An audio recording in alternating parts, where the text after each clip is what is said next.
धर्मराज युधिष्ठिर कहने लगे कि हे कृष्ण, वैशाख मास की शुक्ल पक्ष की एकादशी का क्या नाम है तथा उसकी कथा क्या है, इस व्रत की क्या विधि है, ये सब विस्तार पूर्वक बताए।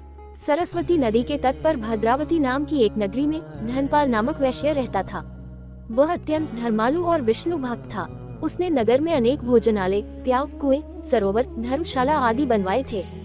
सड़कों पर आम, जामुन, नीम आदि के अनेक वृक्ष भी लगवाए थे। उसके 5 पुत्र थे, सुमन, सद्बुद्धि, मेधावी, सुकृति और दृष्टबुद्धि। इनमें से 5वां पुत्र दृष्टबुद्धि महापापी था। वह पितर आदि को नहीं मानता था। वह वेश्या, दुराचारी मनुष्यों की संगति में रहकर जुआ खेलता और पर स्त्री के साथ भोग विलास करता वह पिता के धन को नष्ट करता रहता था।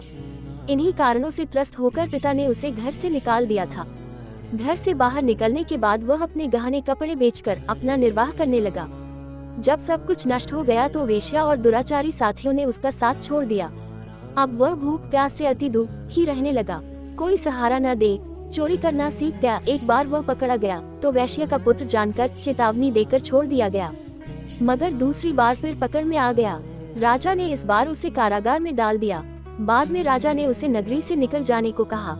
वह नगरी से निकल वन में चला गया। वहाँ वन्य पशु पक्षियों को मारकर खाने लगा। कुछ समय पश्चात वह बहेलिया बन गया और धनुष बाण लेकर पशु पक्षियों को मार मार कर खाने लगा। एक दिन भूख प्यास से व्यथित होकर वह खाने की तलाश में घूमता हुआ कौंडिन्य ऋषि के आश्रम में पहुंच गया। उस समय वैशाख मास था और ऋषि गंगा स्नान करके आ रहे थे। उनके भीगे वस्त्रों के छींटे उस पर पड़ने से उसे कुछ सद्बुद्धि प्राप्त हुई।